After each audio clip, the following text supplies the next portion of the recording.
القول في الإيمان والإيمان هو الإقرار والتصديق طيب والإيمان نقف هنا إن شاء الله. والإيمان هو الإقرار والتصديق।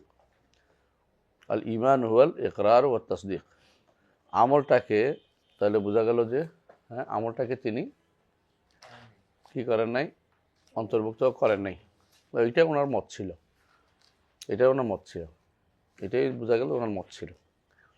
কিন্তু ওনার অনুসারীরা শুধু তাসদিককে ঈমান বলে, শুধু তাসদিককে ঈমান বলে। আপনি দেখবেন যে যারা নাসাফি লিখবেন যে আল ঈমান ওয়া তাসদিক, আল ইকরার শর্তুন, তারা বলে ইকরার শর্ত, লে ইজরাইল আহকাম আলাই, মুসলিমের বিধান তার উপর প্রচলন করার জন্য ইকরার শর্ত, নাহলে ঈমান তাসদিক হলে ঈমান হয়ে যায়। মানে এটা হলো তার অনুসারে আরও মারাত্মক অবস্থা চলে গেছে, বুঝে আসছে। তবে বিশুদ্ধ মত হচ্ছে ঈমান কি, আল ঈমানু ইকরারু ওয়া তাসদিক ওয়াল আমাল। আল ঈমানু কাউলুন ওয়া আমাল, আমরা যেটা শিখছি তার হলো ঈমানু ইয়াজিদু ওয়া ইয়ানকুসু, ইয়াজিদু ওয়া ইয়ানকুসু। এরপরে যে তাফালসুফ যেটা হয়েছে এটা আমার মনে হয় না উনি বলছে, বলে থাকলেও ভুল আছে। ঈমানু আহলিস সামা পড়েন الإيمان أهل السماء والأرض لا يزيد ولا ينقص من جهة المؤمن بها ويزيد وينقص من جهة اليقين والتصديق।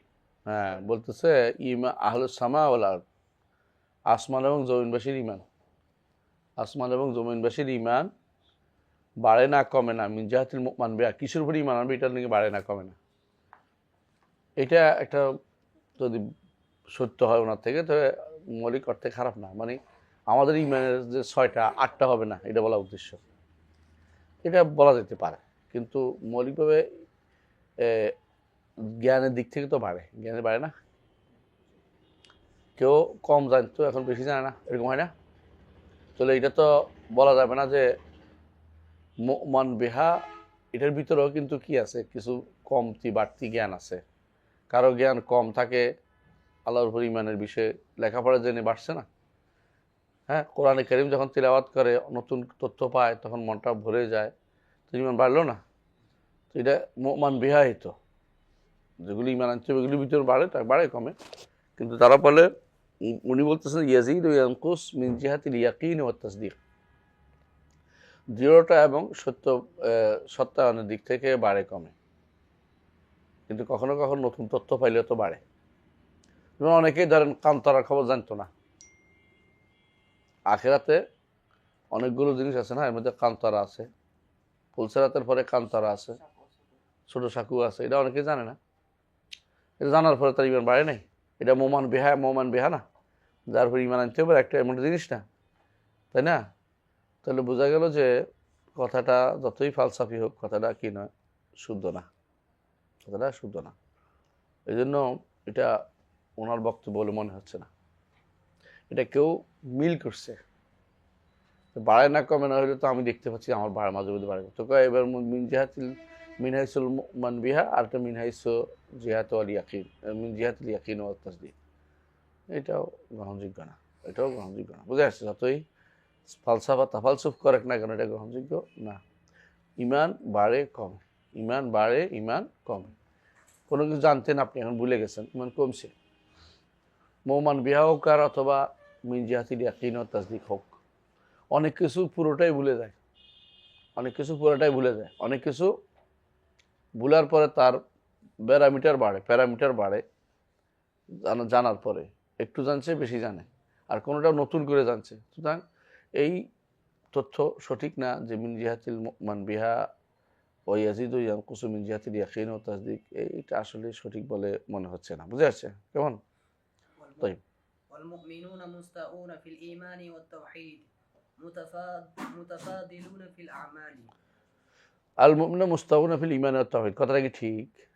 না, এটা সরাসরি রাসূলুল্লাহ সাল্লাল্লাহু আলাইহি ওয়াসাল্লাম হাদিস বিরোধী। কোনটা? একটা কার্ডের হাদিস, বেতাকার হাদিস। প্রত্যেকে তো লা ইলাহা ইল্লাল্লাহ বলে ঈমান আনতে হয়, যে একজনেরটা এত ভারী হবে যে সমস্ত গুনাহ হালকা হয়ে যাবে, সমস্ত গুনাহ হালকা হয়ে যাবে। সবার তো এটা হবে না, সবাই এটা হলে তো আর কেউ হ্যাঁ ওজনে কমবে না কারো, সমান সাকুলাত মাওয়াজিন হওয়ার কিছু না। তাহলে ভগবান খাফাত মাওয়াজিনু তিলার হওয়ার কিছু নেই, কারণ সবই তো লা ইলাহা ইল্লাল্লাহ নিয়েই তো যাচ্ছে। আশহাদু আল্লা ইলাহা ইল্লাল্লাহ নিয়ে তো সবাই যায়, তাই না? এটা না থাকলে জানার যাওয়ার কোনো সুযোগই নেই। তো এটার মধ্যেও কি আছে? আসমান জমিন ফারাক, আসমান জমিন ফারাক। সাধারণ সাহাবীরা কি আবু বকরের মতো বুঝতে পারছে? তো কি কারণ বাড়ছে কোনটা? ইমানের দিক থেকে। ইমানের তাওহীদের দিক থেকে সমান, এই কথাটা কোনোভাবেই শুদ্ধ না। মুতাফাদুল ফিল আমাল, এটা কথা শুদ্ধ আছে, হ্যাঁ তাফাদুল হয়, কিন্তু সমান না। ইয়াজিদু ফিল আমাল, তাফাদুল বলো ইয়াজিদ বলো একই কথা, শব্দ পরিবর্তন করে কোনো পণ্ডিতি করার দরকার নেই। আল ইমানু ইয়াজিদু ওয়া ইয়ানকুস, আল ইমানু কাউলুন ওয়া আমাল ইয়াজিদু ওয়া ইয়ানকুস, এটাই বিশুদ্ধ কথা। আর এত ফালসাফার দরকার? এত ফালসাফা কেন? যদি যদি সত্য হয়ে থাকে তারা কেন করছে? খারিজিদের কাছ থেকে বের হওয়ার জন্য এটা করছে। কিন্তু এক বেদা দিয়ে আরেক বেদাতকে কখনো কি করা যায় না, রদ করা যায় না। বুঝছেন কথাটা? কারণ নামাজের পরে ইমান, নামাজের পরে আমিন বলে, এখন আমরা নামাজের পরে কি করবো? কতগুলি তাকবীর দিব। বেদাত দিয়ে বেদাত দূরেছে, এটা ঠিক না। বোঝেন না কথাটা? এক বেদাত দিয়ে আরেক বেদাত তাড়ানো যাবে না, বেদাতকে পরিপূর্ণভাবে ত্যাগ করতে হবে, এটাই কথা। এটা করা যাবে না, এটাই কথা। আপনি এটার বিপরীতে আরেকটা আনবেন, তো কথা একটাই হলো। ঢাকাতে একখানে আমি দেখছি মাগরিব নামাজের পরে ওয়াজ শুরু করে দেয়, মাগরিব নামাজের আগে। কি ওয়াজ করো কেন? একদল কয় মানুষের নামাজ পড়তে না পারে, 2 রাকাত নামাজ পড়ে না, সুদ বন্ধ করার জন্য সালাই করে। আরেক দল কয় ওয়াজ করি মানুষ তাড়াহুড়ো করে নামাজ পড়তে, এটা ওয়াক্ত আছে বোঝানোর জন্য। আর দুইটাই তো করা যাবে না। আজানের পরে 2 রাকাত নামাজ পড়বে, এরপরে কি করবে? সালাত পড়বে। কেন? ওয়াজের টাইম এটা না। মাগরিব নামাজের আজানের পরে কোনো ওয়াজ নাই, রাসূলুল্লাহ সাল্লাল্লাহু আলাইহি ওয়াসাল্লাম সাব্যস্ত না, তুমি এটা কেন করবে? এক বেদাত দিয়ে আরেক বেদাত তাড়ানো যাবে না। আমাদের সমাজে এটা প্রচুর, কেউ বেদাত তাড়াইতে গিয়ে আরেকটা তো চালু করে দিচ্ছে, এইটাও তো বেদাত চালু করছেন, আপনার লাভটা কি হইল? বুঝে আসছে? এনারা ইয়াদের খাওয়ারিজের বেদাত চালু বন্ধ করার জন্য সরাসরি নসান যে শব্দ সাব্যস্ত হয়েছে এটাকে অস্বীকার করতেছে। ইয়াজিদু না বলে ইয়াতাফাদাল বলতেছে। অথচ ইয়াজিদুল্লাহুল্লাযীনা ইহতাদা হুদা, আল্লাহ বলতেছে। লিয়াজদাদাল্লাযীনা আমানু ঈমান, আল্লাহ বলতেছে। আল্লাহ বলতেছে বাড়ে, ঈমান বাড়ে। হ্যাঁ, আল্লাহ বলতেছে ঈমান বাড়ে, আল্লাহ বলতেছে ইয়াতাফাদাল। কেন আপনি এই শব্দ নিয়ে আসছেন কেন? ঈমান বাড়ে কমে, ঈমান বাড়ে কমে। আহলুস সুন্নাহ ওয়াল জামাতের আকীদা থাকতে হবে। মনে রাখবেন, সবচেয়ে বড় সমস্যা হচ্ছে ঈমানের মাসআলাটা প্রথম সমস্যা তৈরি করেছে। যে ব্যক্তি ঈমানের মাসআলায় ভুল করবে, পরেরগুলি আর কোনোদিন শুদ্ধ হবে না। ঈমান বাড়ে ও ঈমান কমে। এর ফলে কি আছে? একটা বই আছে আপনাদের এখানে, দেখছেন? জিয়াদাতুল ঈমান ওয়া নুকসান ওয়া হুকমুল ইসতিসনা ফি। ইনশাআল্লাহ পড়বেন, দলিলে সমৃদ্ধ হবেন, ঋদ্ধ হবেন। অনেক দলিল পাবেন, কোরআন সুন্নাহর ভর্তি দলিল, সাহাবা কেরামের বক্তব্য, তাবেঈদের বক্তব্য, ইমামদের বক্তব্য, একেবারে ভর্তি। ঈমান বাড়ে ও ঈমান কমে, এটা হলো একসাথে বলতে হবে। কোন রকমের পণ্ডিতি করে, ইতাফাদাল, হ্যাঁ, ইয়া লাভ করে, এই সমস্ত জিনিস আসলে মূল জিনিস থেকে দূরে সরিয়ে দিবে আপনাকে। যে কোনো সময় কোরআন সুন্নাহর পরিভাষার মধ্যে আপনি থাকবেন। কোরআন সুন্নাহ বলছে বাড়ে, আপনি এটাকে বদলাচ্ছেন কেন? কার জন্য বদলাচ্ছেন? ওরটা ভুল সরাসরি বলে দিলে হয়, ওর ভয়ে আমি শব্দ বদলাবো, এটা তো ঠিক না। আমি কোরআন সুন্নাহর কি থাকবো? কোরআন সুন্নাহর শব্দ ব্যবহার করব। এটা আমার জন্য সবচেয়ে বেশি, দ্বীনের হেফাজতের জন্য সবচেয়ে জরুরি, আমার নিজের ঈমানের হেফাজতের জন্য জরুরি। এটা কোরআন সুন্নাহর শব্দ কোনোভাবে বদলানো যাবে না। কারো বক্তব্য শোনার জন্য কোরআন সুন্নাহ, কারো বক্তব্য থেকে কারো কারণে কোরআন সুন্নাহ ছেড়ে দেবো, এটা কোরআন শব্দ ছেড়ে দেবো, এটা হতে পারে না। তাহলে ঈমান আর ঈমান বাড়ে ও ঈমান কমে। ঈমান কথা ও কাজের নাম। আর কথা আমরা বলছি কয়টা? কথা 2টা, আমল কয়টা? 3টা। ঈমান কাউলুন ও আমাল, কেমন? আমল 3টা, মোট 5টা জিনিস পর্যন্ত ঈমান থাকে, কেমন? আর যারা আমলকে ঈমান অংশ মনে করে না, তারা পথভ্রষ্ট, একেবারে বিনা বাক্য বয়ে পথভ্রষ্ট। বুঝে আসছে কেন? কারণ আমল যদি না থাকে, রাসূলুল্লাহ সাল্লাল্লাহু আলাইহি ওয়াসাল্লাম আমাদেরকে ঈমানকে আমলের সাথে সম্পৃক্ত করে দেখিয়েছেন। দলিল আল ইমানু বেদোয়া সাবুনা সর্ব আহসানতা। আরো বলেছেন আতাদুন, বলছেন আইয়ুল আমাল আফদাল, কলা ইমানুম বিল্লাহি ওয়া রাসূলিহি। রাসূল ইমান, আমলকে ইমান না, আমলকে ইমানে সবচেয়ে উত্তম আমল বলেছেন ইমানকে। কিন্তু আরেকটা কারণ হচ্ছে অনেকে আমাল কালবিয়াকে আমল বলতে চাচ্ছেন না। আমাল কালবিয়া যেগুলি, এগুলি আমল না বলে আমল যাওয়ারে শুধু আমল মনে করে বসে আছে। এটা তো কোনোভাবেই সম্ভব না। আমল কলব আছে, হ্যাঁ, আমাল লিসান আছে, এগুলো তো ইমানের অংশ। ইমান তো একক জিনিসের নাম নয়। ইমান হচ্ছে ব্যাপক জিনিসের নাম। একক বললেই ভুল, বাসিত বললেই ভুল। ইমান হচ্ছে মোরাক্কাব, অর্থাৎ অনেক কিছু দিয়া তৈরি। এটা আমার কথা রাসূল বলছেন বেদ সাবুরা সরবা, যে জিনিস সরবা আছে এটা একক হয় না, এটা ব্যাপক হয়। বাসিত না, এটা কি মোরাক্কাব। তাহলে বাসিত বলছে এদের এই বক্তব্য শুদ্ধ না। তো অনেকে আমাদের আলেমরা ওলামারা বলেন যে ওই ইমানের আলোচনা আসলেই বলে যে ইমান বাসিত না মোরাক্কাব। তাদেরকে আপনি সরাসরি বলবেন ইমান বাসিত না মোরাক্কাব, এটার আগে আপনি বলেন তো কোন জিনিস বাসিত আছে। বাসিত কোনো জিনিস আছে কিনা? হ্যাঁ, বাসিত বলতে কোনো জিনিস আছে কিনা? বাসিত কাকে বলে বলেন? এদের ডাস্টার আমার হাতে, এটা বাসিত না মোরাক্কাব? এই পাশে এটা, এই পাশে এটা, এই পাশে এটা, মোরাক্কাব। বাসিত নামে কোনো কিছু নাই। বাসিত আপনি খুঁজে পাবেন না। সৃষ্টির মধ্যে কোনটা বাসিত? আবার যেটা দেখেন না হয়তো এমন কিছু করতে পারে। এই যে বৃষ্টি, মেঘ, এগুলি কি বাসিত নাকি? মোরাক্কাব। এগুলি একসাথে জড়িত অনেক কিছু। তাহলে বাসিত বলতে এই জিনিসগুলি মানতে গিরা বানাইছে, এটা ধরে নেওয়া জিনিস। বস্তু বাসিত বলতে কোনো কিছু নাই, একক। কোনো সৃষ্টির কোনো কিছু একক হয় না। বুঝেন না কথাটা? সৃষ্টির কোনো কিছু একক হয় না। আল্লাহর জন্য তিনি ওগুলো আহাদ, অনন্য সত্তা। কিন্তু আমরা তো সত্তার ধরন নির্ধারণ করি না। এই জন্য আমরা যদি কেউ আল্লাহকে বাসিত বলে তাহলে সে অন্যায় করছে, কারণ তাহলে ধরন নির্ধারণ করতে গেছে। বুঝছেন কিনা? যদি মোরাক্কাব বলে তাও অন্যায় করছে, কারণ ধরন নির্ধারণ করতে গেছে। কথা বুঝছেন? তো কি বলতে হবে? আল্লাহ যা বলছে তা বলতে হবে। লাহু ইয়াদুন, তার হাত আছে। এখন দেখো যৌগিক হয়ে গেল, তোমার মাথার ভিতরে যৌগিক ঢুকছে। আল্লাহর জন্য আমরা যৌগিক বলি, আল্লাহ যেটা বলছে এটা বলছে। লাহু ইয়াদুন লাহু ওয়াজহুন, তার চেহারা আছে। চেহারা থাকলে তো কি হলো? বেড়ে গেল, যৌগিক হয়ে গেল। বলে আপনার এক কাজ যৌগিক বা বাসিত মোরাক্কাবের কায়দা আল্লাহর জন্য চলবে না, আল্লাহর জন্য আনবেন না। এটা সৃষ্টির জন্য আনবেন। আর সৃষ্টির মধ্যে কোনো বাসিত কিছু নেই, কোনো কিছু বাসিত নেই। যতই ধরেন না কেন সব কি মোরাক্কাব। তারা কি করছে? সৃষ্টির মধ্যে বাসিত ধরছে একটা জিনিস, এর নাম হচ্ছে জুজুলাদিলাইতেজা, অণু। অণু বলছে এমন অণু যে অণু আর ভাগ করা যায় না। এটা ওই সময় তার সময় ছিল, এখনকার সময় অণু ভাগ করা যায়। হ্যাঁ, এখন পরমাণু আরো ভাগ করে, এরপরে বলে সুপার অ্যাটম, এরপরে বলছে অ্যাটম না, এটা কি হয়েছে? শক্তি হয়ে গেছে। এরপর এটা শক্তিতে ভাগ করা যায়। এরপরে কয় যে এটা ইয়া দিয়ে ভাগ করা যায়, মানে ব্রেনে ভাগ করা যায়। ভাগ হয় না এমন কিছু নাই। তাহলে যেটা এক সময় থাকে তখন এটা কি হয়ে যায়? অস্তিত্বহীন হয়ে যায়, মানে এটা ঘুরতে থাকে আর শক্তি নির্ভর করে হয়ে যায়, মানে একদম ইয়ার সাথে মিশে যায়। তো মিশে গেলে আর কেন যায়? এটা কি হয়েছে? যুক্ত হয়ে গেছে। এটা এক বলতে আর কিছু নেই। তাহলে বাসিতের সিস্টেমটাই ভুল।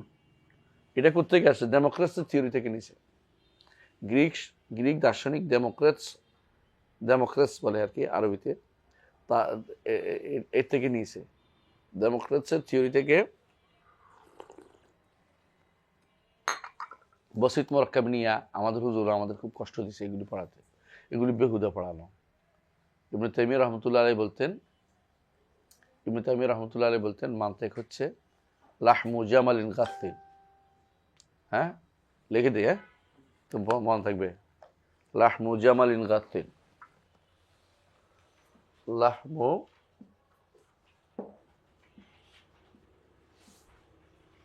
আলা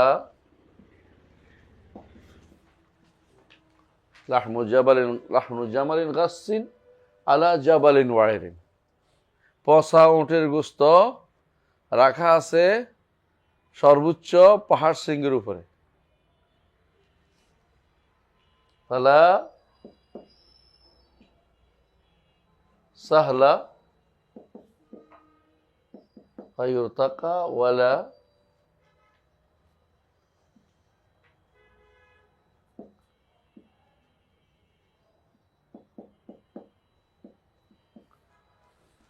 কাজে উঠেও যায় না, আর খাইলেও খাইলেও কি হয় না, শরীরে কোনো উপকার হয় না। এটা হলো মান্তেক। এগুলি কোনো লাভ নেই। মান্তেক পড়ে বহুদের সময় নষ্ট করা। আমাদের সাহাবীরা মান্তেক পড়েনি, পড়ছে? রসুল মান্তেক নিয়ে আলোচনা করে নাই। বুঝে আসছে কথাটা? মান্তেক এটি হলো এরিস্টটলের অধবিদ্যা, এরিস্টটলের বিদ্যা।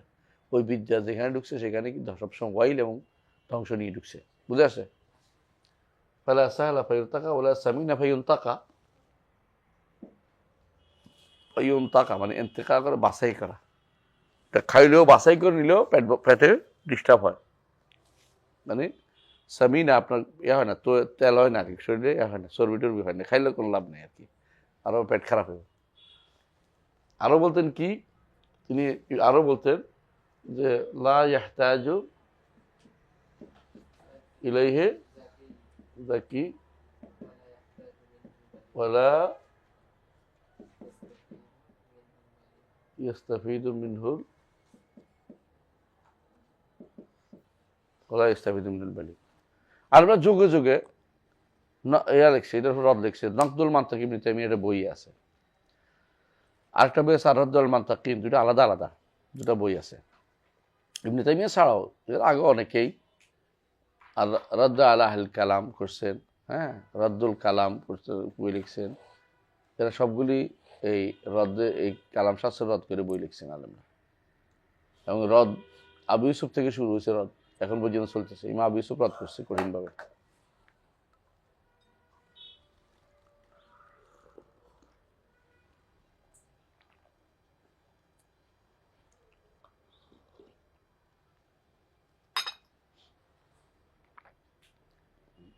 তারপর পড়েন, এরপর বলতেছে আল আলাকাতু, সম্পর্ক আর কি।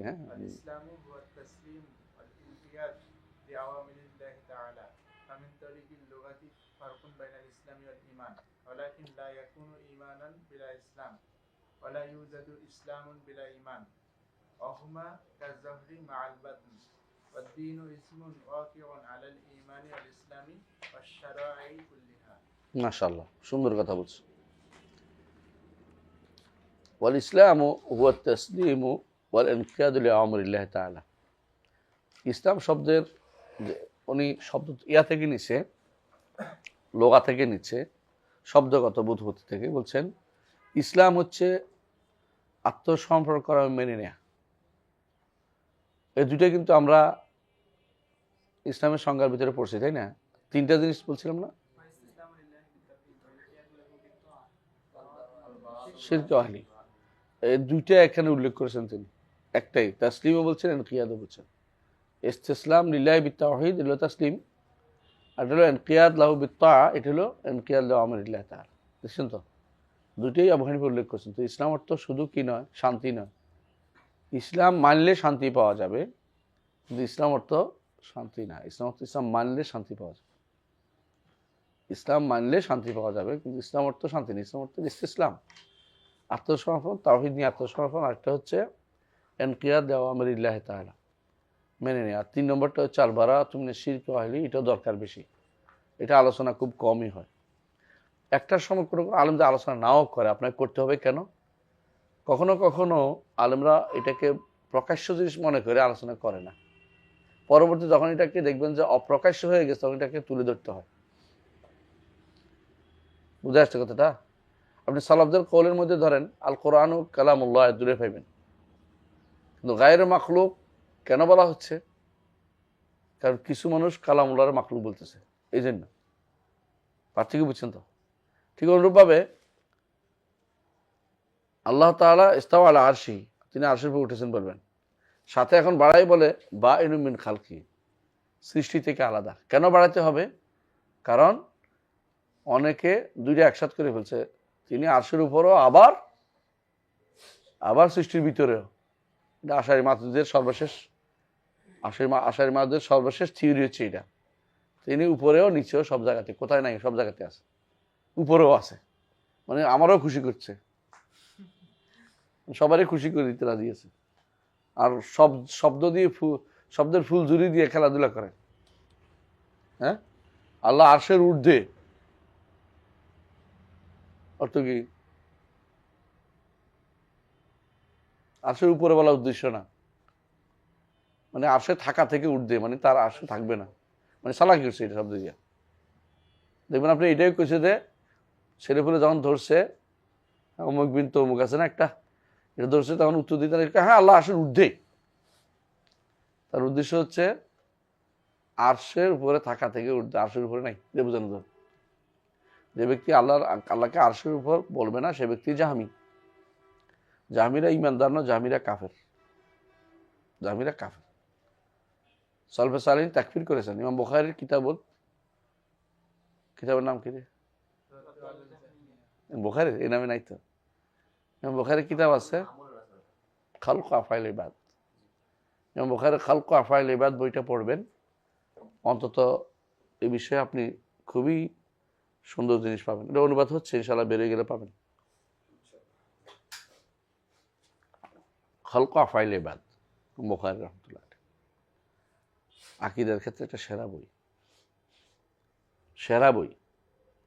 বুখারী বই না হইলে বোধহয় অন্যরা মানতেই না। বুখারী বই হওয়ার পরেও বুখারীরা মুজাসসিমা করে ফেলবে কারা? কাউসারীরা, বেলাল বিন আলীরা বুখারীর মুজাসসিমা করে ফেলবে।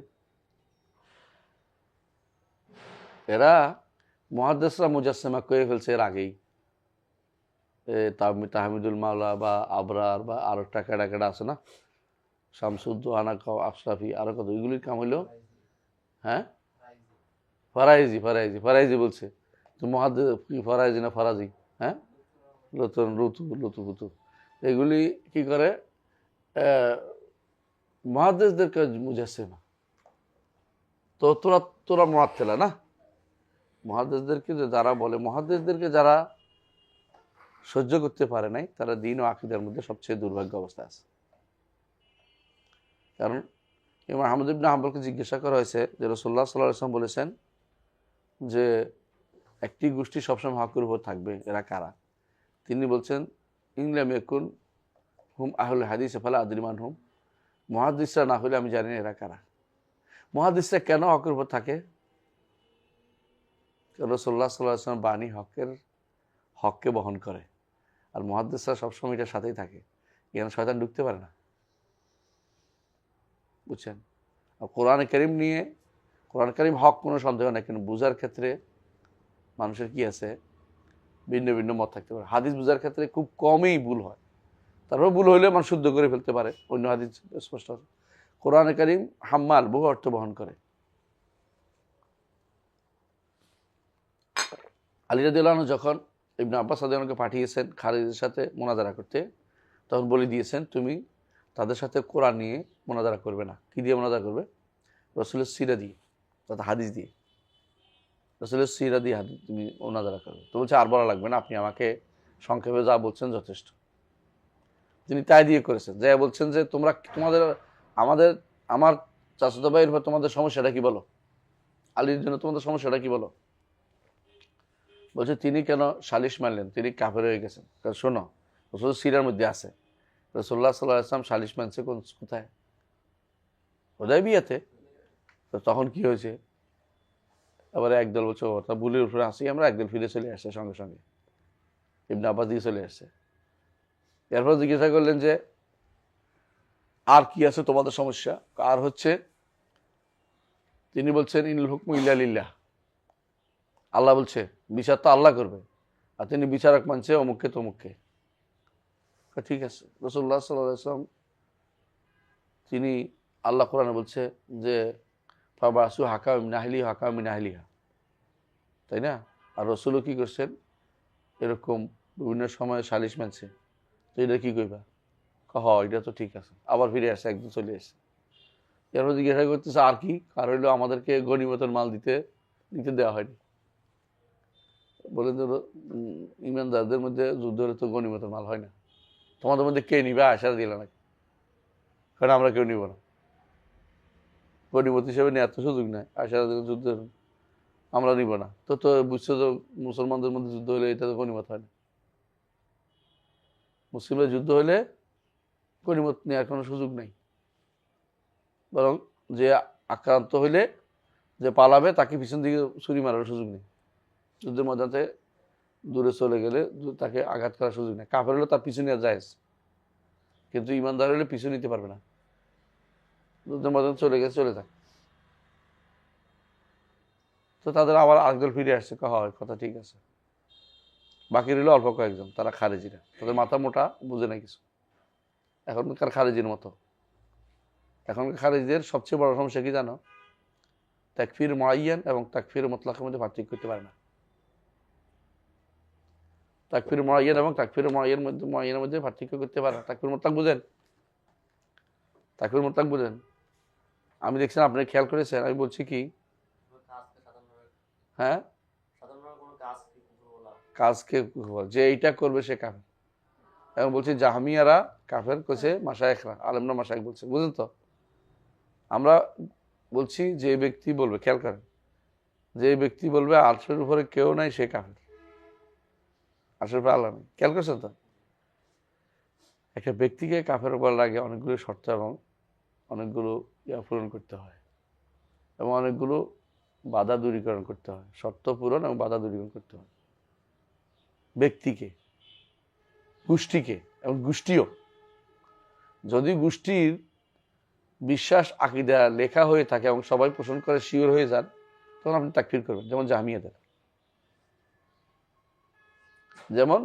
যেমন বোহরাদের, যেমন বাহাইদের, যেমন কাদিয়ানীদের, এগুলির ব্যাপারে আর কোনো কথা বলার দরকার নেই, কারণ এগুলি তাকফির, ওরা নিজেরা এটা দাওয়াতই দিচ্ছে অন্যের দিকে।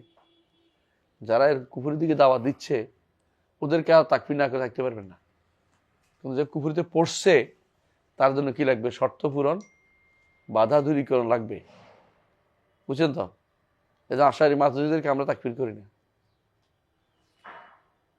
পাইকারি তাকফির করি না। আমরা এইভাবে বলি যে ব্যক্তি এটা বিশ্বাস করবে সে কাফের। এটা আহলে সুন্নাতের নিয়ম। এটা আমরা বলি গণতন্ত্রবাদীরা কাফের, সমাজতন্ত্রবাদীরা কাফের। তারপরে আরেকটা হচ্ছে যারা সেকুলার, তারা সেকুলার, তারা কাফের।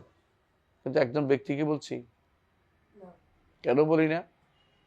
ব্যক্তির জন্য বাধা, শর্ত পূরণ এবং বাধা দূরীকরণের বিষয় রয়েছে। শর্ত কয়টা? 2টা। বাধা কয়টা? 6টা। এগুলির কারণে কাউকে সরাসরি তাকফির করা ইসলামে জায়েজ নেই। তাগুত বলা কাউকে একই বিধান। তাগুত এই কাজ করলে তাগুত হবে, এটা তাগুতের কাজ। তাগুতের কাজগুলি বলবেন। ব্যক্তিকে তাগুত বলতে হলে শর্ত পূরণ এবং বাধা দূরীকরণ লাগবে। এই জিনিসটা হচ্ছে এদের মাথা মোটা, বুঝেই না। এরকম কোনো ফতোয়া নিয়ে আসবে যে দেখেন, ওই যে শেখদের প্রশ্ন করে শেখরা বলছে যে এই কাজ করলে তাগুত। হ্যাঁ, এই কাজ করলে তাগুত, আমি বলি এই কাজ করলে তাগুত। কিন্তু একটা ব্যক্তির উপর আনতে হলে কি করতে হবে? সেইটা করছে, জেনে বুঝে করতেছে, এরকম হইতে হবে। যেমন ইবলিস, নাম ধরেই বললাম ইবলিসের। যেমন ফেরাউন, তাগুত, বুঝে আসছে কথাটা? আবু জাহাল তাগুত, কাব ইবনে আশরাফ তাগুত, কারণ এটার দিকে আহ্বানকারী, সে তাগুতি কাজের দিকে আহ্বানকারী, বুঝে আসছে? কিন্তু আপনি রাষ্ট্রপ্রধানরা সব তাগুত, কথা বললে এটা খারিজি, এটা খারিজের কাজ।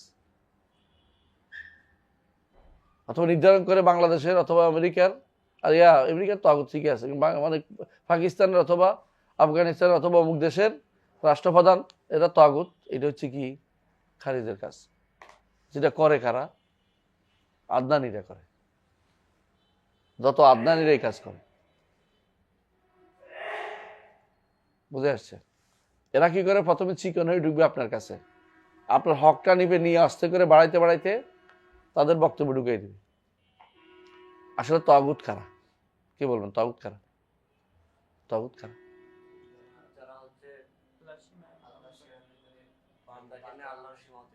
আহসানতা, বান্দাকে নিয়ে আল্লাহর সীমা। হ্যাঁ, আল্লাহর সীমা হচ্ছে খাসায়েসুল রুবুবিয়্যা, খাসায়েসুল উলুহিয়্যা, খাসায়েসুল আসমা সিফাত। এগুলোর মধ্যে কেউ দাবি করবে সে ব্যক্তি তাগুত, নিজের জন্য বা অন্যের জন্য। এটা হলো মূল কথা। কুল্লু মা তাজাওয়াজা বিল আবদু হাদ্দাহু মিন মা'বুদিন আও মুতাইন আও মাতবুইন, মিন মা'বুদিন আও মুতাইন আও মাতবুইন। ইবাদত করতে করে তাগুত বানায়, অথবা অনুসরণ করে তাগুত বানায়, অথবা আনুগত্য করে তাগুত বানায়। আল্লাহর বান্দার সীমা অতিক্রম করে আল্লাহর সীমায় ঢুকে গেছে। বুঝে আসছে? তো এটা সাধারণত কিভাবে বুঝবেন? আল্লাহর রুবুবিয়তের খাসায়েস, উলুহিয়তের খাসায়েস, আসমা সিফাতের খাসায়েসের মধ্যে কেউ যদি কাউকে কোনো সৃষ্টিকে ঢুকায়, নিজে অথবা অন্য কাউকে ঢুকায়, সে ব্যক্তি ওরা তাগুত বানাইছে। নিজে তাগুত হয়েছে এবং অন্যকে তাগুত বানিয়েছে। অন্যকে তাগুত বানাইলেও অন্যকে তাগুত হয় না। যেমন আব্দুল কাদের জিলানীকে যারা গায়েব জানে মনে করে, অথবা অনেক ক্ষমতার অধিকারী মনে করে, তারা তাকে তাগুত বানিয়েছে, কিন্তু তাগুত না, তারা বানিয়েছে তাগুত। যেমন জাদুকর তাগুত, জাদুকর নিজেই তাগুত। যেমন গণকবাজ তাগুত, কারণ গায়েবে ইলম দাবি করছে। গায়েবে ইলম আল্লাহর আসমা সিফাতের অংশ। বুঝে যাচ্ছে? আর গাউস দাবি করছে এটা আল্লাহর রুবুবিয়তের অংশ। আফআল, আফআল পার্থক্য বুঝছেন তো? আফআলের মধ্যে খাসায়েস দাবি করলে সে আল্লাহর আফআলের খাসায়েস দাবি করলে সে ব্যক্তি তাগুত। আসমা সিফাতের খাসায়েস দাবি করলে সে ব্যক্তি তাগুত। অনুরূপভাবে আল্লাহর ইবাদত যেগুলি দিয়ে করতে, এগুলি যে নিজের জন্য করতে কেউ দাবি করলে সে ব্যক্তি তাগুত। মূল কথা এটাই, তাগুত কাকে বলে। কিন্তু এটা আমরা এতক্ষণ যা বলছি, কায়দা বলছি, নীতি বলছি। কোনো ব্যক্তিকে নির্ধারণ করে তাগুত বলতে হলে ওই ব্যক্তি থেকে এই বাধা দূর হয়েছে এবং সেই ব্যক্তি তার শর্ত পূরণ হয়েছে, এটা আমাদের শিওর হতে হবে। এক। দ্বিতীয়ত আরেকটা জিনিস দরকার, সেটা হচ্ছে ওই ব্যক্তি যদি কখনো কোনো বাধা দূরীকরণ বাদেও সরাসরি বলে ফেলছে দূরীকরণে কিছু নেই, সেটা আওয়াজ দাইল আর শিরক, তো সে ব্যক্তি তাগুত, কোনো সন্দেহ নেই। সে ব্যক্তি দাইল আর শিরক হলে, দাইল আর কুফর হলে, নিফাক হলে, কথা বুঝছেন? সরাসরি ডেমোক্রেটিক দিকে আহ্বান জানাচ্ছে, সরাসরি ডেমোক্রেসি সাব্যস্ত এখানে আর বলার দরকার নাই যে সে না বুঝে নাই। হ্যাঁ, না বুঝলে বুঝে নেক যে এই ব্যক্তি এই কাজ করবে, সে ব্যক্তি তাগুত। তাও ব্যক্তিকে নির্ধারণ করা হয়নি। কথা বুঝতে, ব্যক্তি নির্ধারণের ক্ষেত্রে খুব সাবধান করতে হবে আমাদেরকে। এটাই সালাফরা বলবে, আপনারা পড়বেন এটা অনেকখানে। তাহলে বুঝতে পারছেন যে কি বলছিলাম। এটা গেলাম কেন ইয়া থেকে, আল বারাআতু মিনাশ শিরক ওয়াল, হ্যাঁ, খারিজদের কারণ। খারিজরা এই কাজটা করে, তারা দুইটা একসাথে করে ফেলে। তাকফির মুআয়্যান এবং তাকফির মুতলাকের মধ্যে তারা কি করে, খলাত মলত লাগাই ফেলে। দুইটার মধ্যে তারা বিভ্রান্তি তৈরি করে। মাফিনম স্বভাব। হ্যাঁ, পড়েন। হ্যাঁ, ফামিন তারিকিল লুগা। 5 মিনিট আছে না? 2 মিনিট আছে। গাড়ি শেষ 8টায়, তাহলে আমরা বাকিটা পরে পড়বো ইনশাআল্লাহ। সুবহানাকাল্লাহু ওয়া বিহামদিকা, আশহাদু আল্লা ইলাহা ইল্লা আনতা, আস্তাগফিরুকা ওয়া আতুবু ইলাইক। আসসালামু আলাইকুম ওয়া রাহমাতুল্লাহ।